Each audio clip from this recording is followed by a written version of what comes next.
everyone. My name is Leticia Marshall. I'm working with Q Language School. Q means Kiswahili na utamaduni. Now we are going to learn about introducing oneself. Kujitambulisha.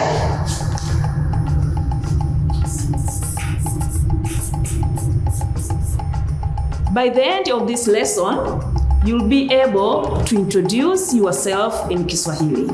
Watch and listen Mariam introducing herself. Jina langu ni Mariam. Ninatoka Tanzania. Ninafanya kazi shuleni. Jina langu ni Mariam. My name is Mariam.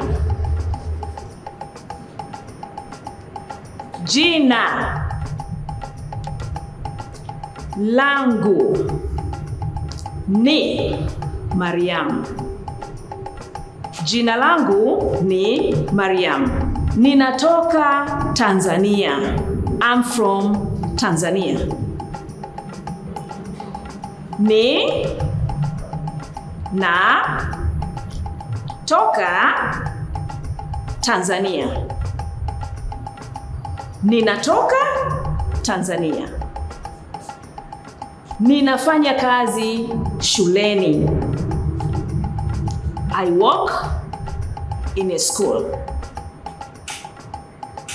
Ni na fanya kazi shuleni. Ninafanya kazi shuleni. Listen the following dialogue.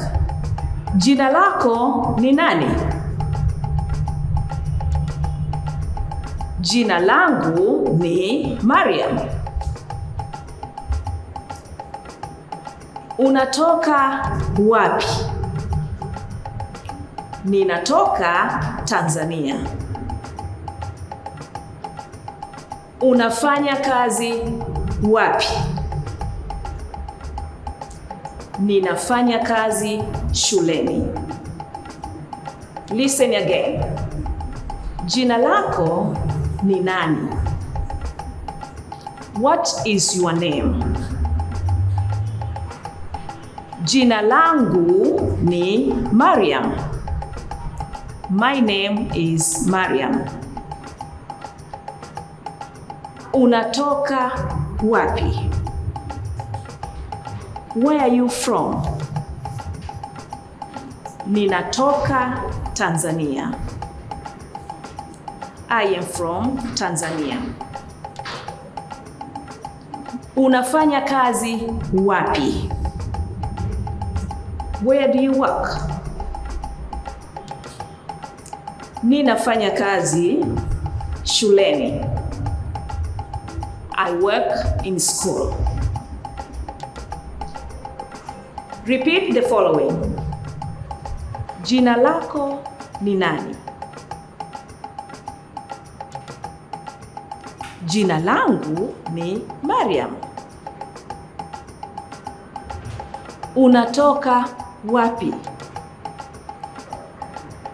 Ninatoka Tanzania.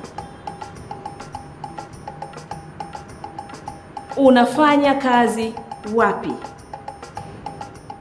Ninafanya kazi shuleni.